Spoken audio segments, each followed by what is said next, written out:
Anthony, you had a pretty good curveball going today. What was sort of working for you early on, and and what sort of changed throughout the outing for you? Yeah, just wanted to execute. I'm going to say that probably every interview, but honestly, just wanted to execute, slow down in the moment, just take it all in. Super grateful for being on the mound. Just wanted to attack and compete, mentally be aggressive, going at the other team. Daniel, Michael Cobble, WBRZ TV in Baton Rouge. Just talk about the defense. You guys played behind him. Steven tonight was, really smooth. Everybody was really smooth in the infield, but just making those plays and how important they are to getting you guys in and out of the dugout. Yeah, as an infield, we take a lot of pride in our defense. We know that defensively, behind our pitching staff, we know we can be in every single game that we play in. Offense comes and goes. It's a hard game to play, but if we lock down the defense behind our pitching staff, we know we're going to be in every single game possible. Hey, Daniel. John Sokoloff with WGNO in New Orleans. You mentioned, the offense comes and goes, but for you, a performance like that at the plate tonight, how much can that kind of give you momentum-wise for these, upcoming big postseason games? Yeah, you just try and come into these games with a lot of calmness. You just try and stay grounded. This was my first regional that I've been to in my college career, so I remember I pray before the game and just kind of thanking God for the opportunity, looking around the atmosphere, taking it all in. This is just a blessing from Him. And confidence-wise, just having a game, knowing you can do it. One player feeds off of another. It kind of started to be a fight at the bat rack towards the end of the game, and we all enjoyed kind of playing for each other tonight. Yeah, Daniel, and the Brabham LSU Tiger TV, felt like nothing was going out anywhere tonight. You put two pretty special swings on the ball to get two to go out to left field when that wind was blowing really hard in. Just talk about what you were seeing in those two at-bats, what you were looking for, how you were able to put a swing like that on two balls. Yeah, my first two at-bats were kind of rough. Got out of my plan a little bit, kind of chased balls that were buffer strikes, not really getting something that I can drive, putting myself in tough counts. After my second at-bat, Coach Johnson walked up to me on the on-deck circle, and he said, get something you can drive. You're chasing the ball a little bit, and you're getting yourself in tough counts. And I went up there and got pitches that I could drive that were kind of over the heart of the plate, and I put good swings on them. John Eads, WAFB. Daniel, we talked this week about the offense getting back into character. What is that character, and how did you all display that tonight? Our plan. I think it was one or two bunts, dirt ball reads, getting people to second base, getting people in scoring position with less than 2 outs, kind of just getting back to the details and the fundamentals, and then being able to put good swings on balls when we get them. I think kind of early we got out of our plan, just nerves, trying to get back and settle in, you know what I mean? And towards the end, and even the third inning, that's kind of when we found our role, and I think I'm excited to see what we can do down the stretch. This is a question for the players. This is your first time going through, weather delay, but what do you guys do during the weather delay, and how do you combat that? Eat Uncrustables and lay down.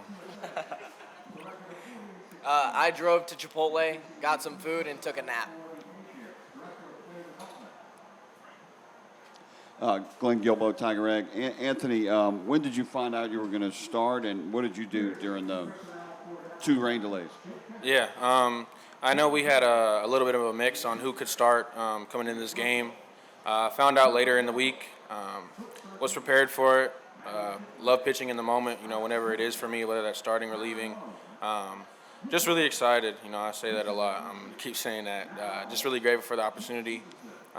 Just super fun to pitch in this game and open it up here.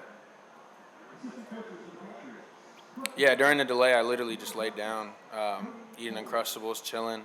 Yeah, that's literally all I did.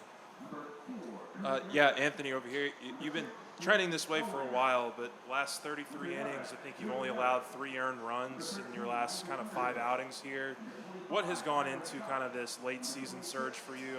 And just outside of the execution part, what do you think like you've really worked on and improved upon to kind of get you to this point? Yeah, first pitch strike and being early to head in the count, it's always going to help, me on the field. The defense behind me, they've been great. I think they deserve even more credit than they get.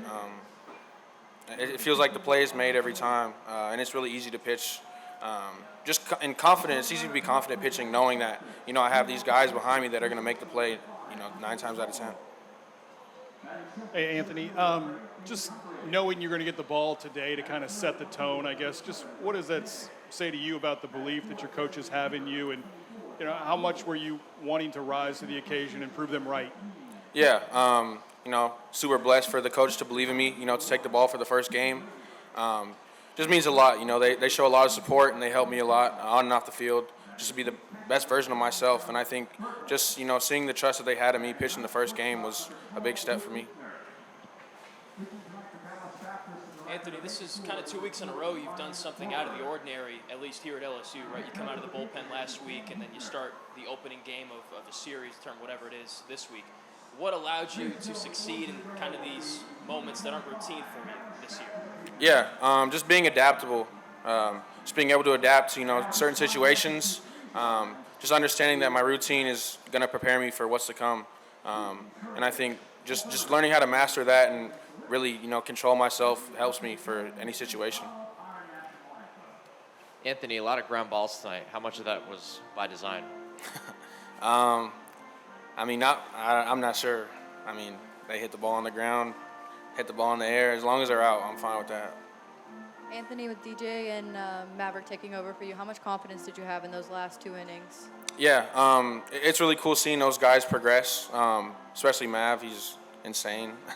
But it's really cool seeing him grow and just keep, working. I see his work every day, just being at the field around him all the time and just giving the ball to him and DJ. It was really cool to watch. Any more questions for the student athletes? Corey Diaz with the USA Today Network. Daniel, for you, is there another guy in the dugout, in the lineup during the game that you, like you said, your first 2 at-bats kind of struggle a little bit? Is there another guy that you go to and say, hey, what are you seeing? Like, maybe, is it someone that you feel like has a similar approach or swing that you have, or do they help you? How do they help you through that? It's a team effort. A lot of people get pitched differently. You kind of just ask people come up to you, ask what they see. A lot of confidence boosting. Hey, get to the next one, get to the next one. I know in between innings after the throwdown, me and Stephen Milam, we talk in between, just kind of get our little handshake in. We're like, keep going, stay with it. It's going to come.